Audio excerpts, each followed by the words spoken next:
Whenever you're underappreciated, you should also be unavailable. Shout out to the Afro Zen for that quote, okay? And the reason why I'm sharing this message, collective, is because you do not let the door hit you when you leave, okay?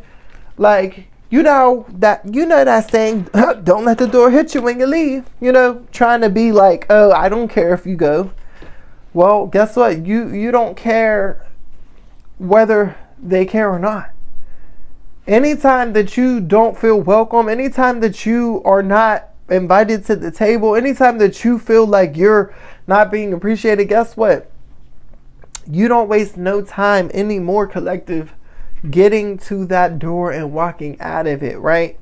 Because you're somebody who loves yourself. You're somebody who would rather be in your own company alone than to be fake kicking it with some fake people who really don't like you, who really don't see you how you're supposed to be seen, who really are secretly envious and jealous of you and don't really want to see you happy. You would rather be alone than to be with those people because you've already been down that road.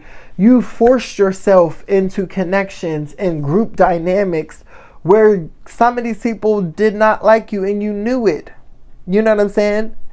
And you involved yourself in these types of situations where you found yourself feeling like an outsider. You found yourself being the brunt of the joke. You found yourself being the scapegoat for the whole group. You know what I'm saying? And what did that get you? It didn't get you anywhere, collective. Some of these people knew that you were thirsty or desperate or so deeply wanted a friendship or connection, and they took advantage of that, right? They made you chase them. They would breadcrumb you, right? They wanted you to prove your loyalty or prove that you actually really cared, when half of these people didn't even prove that to you. Half of these people weren't showing you the same energy in return, right? Like, some of these people only were around you so that way they could embarrass you, humiliate you, make you the joke. You know what I'm saying? And that's what happened. Like, people would make group texts without you in it. People would, as soon as they get done hanging out with you, talk about you, spread your business all around. You had people really pretending like they really liked you, but they didn't. They were just taking advantage of what you were doing for them, and you may have been someone in the past, like I said, you didn't know your worth or have any self-love for you. So you allowed these people to stay around. You know what I'm saying? You allowed yourself to be subjected to the disrespect and the toxic environments because you didn't love yourself. So you wanted to feel like accepted, or you wanted to be around somebody. You didn't want to be alone in your thoughts. No. You know what I'm saying? But and you might have used to beg or ask questions or want closure from people who played with you or would try to ghost you. You know what I'm saying? Like I said, some people would even breadcrumb you. Like, 1 minute they're on you hot and heavy, and then the next they're cold. And that would keep you, like, it would give you enough anticipation to chase after them. Just for you, soon as you ready to give up, here they come. And now the excitement starts over again. And you found yourself in these cycles with a lot of people. They were just taking advantage of you, collective. But I feel like you've became this person now where you always wanted to be. You're not out here chasing after connections. You're not out here thirsty for a friend or a relationship, right?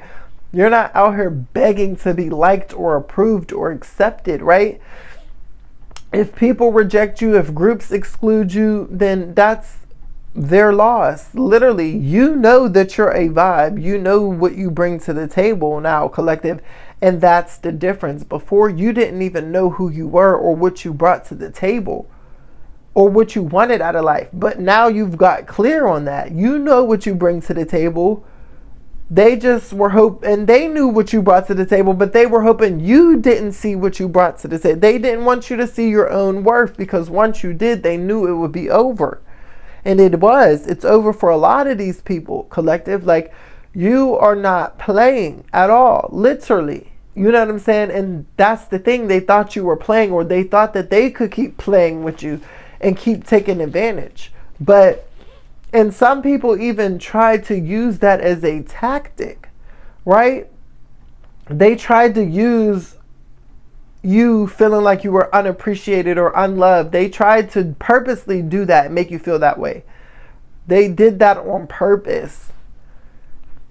And, you know, I'm so glad that you woke up and you opened your eyes to what was going on around you, right, collective? Because now you're not, like, how you move through life, you don't have attachments. You're so detached. Like, people be wanting more from you. You don't give people what they think that you should give them anymore. You're not filling people up and sending them home on full stomachs anymore, collective. Like, you're giving them the appetite that they deserve, right? And you're also not so quick to run after or chase after. Like, if you're meeting somebody new, or, you know, you really enjoy somebody's company, you appreciate it for the time that you enjoy it. But you're not out here being attached or like begging or overgiving, or, you know what I'm saying? Like how you might have used to do. You just let people be, you know, and that was one of the best things that you can have done for yourself. And a lot of people right now are unavailable. Like, you are unavailable to a lot of people, collective. Your energy, you've shut that down. The ship has sailed. A lot of people are out of your life. And you've chose to have it that way because you needed it to be that way. You seen what you seen, and you had to make the moves that you had to make, right? Like, you know, before you might have used to still entertain those types of energies. But now, listen, once they show you who they are and how they really feel about you, you become Casper the Friendly Ghost, okay? You don't even let the door, that's why I said you don't let the door hit you. Shit, you be gone. You don't even go through the door. You just evaporate. So soon as you feel, or soon as you figure out, you're gone. You're not waiting around. You're not asking questions. You're not passing go. You don't need the closure. You don't care for the closure. Okay, they done showed you who they were, and that's all the information you needed to know, right? Like, so that's why you don't let the door hit you no more, collective. Who am I talking to? Let me know if this message resonates. And listen, don't force it to resonate. If it ain't for you, it's not for you. I know I'm not for everybody, all right? But if this is your first time on the channel and you do enjoy the content, hit that subscribe button. I want you a part of the tribe, okay? It's a vibe over here. Listen, let them know. If you are returning, give this video a thumbs up and make sure you share if you care. I love y'all. It's Karkar. Talk to you later. Bye.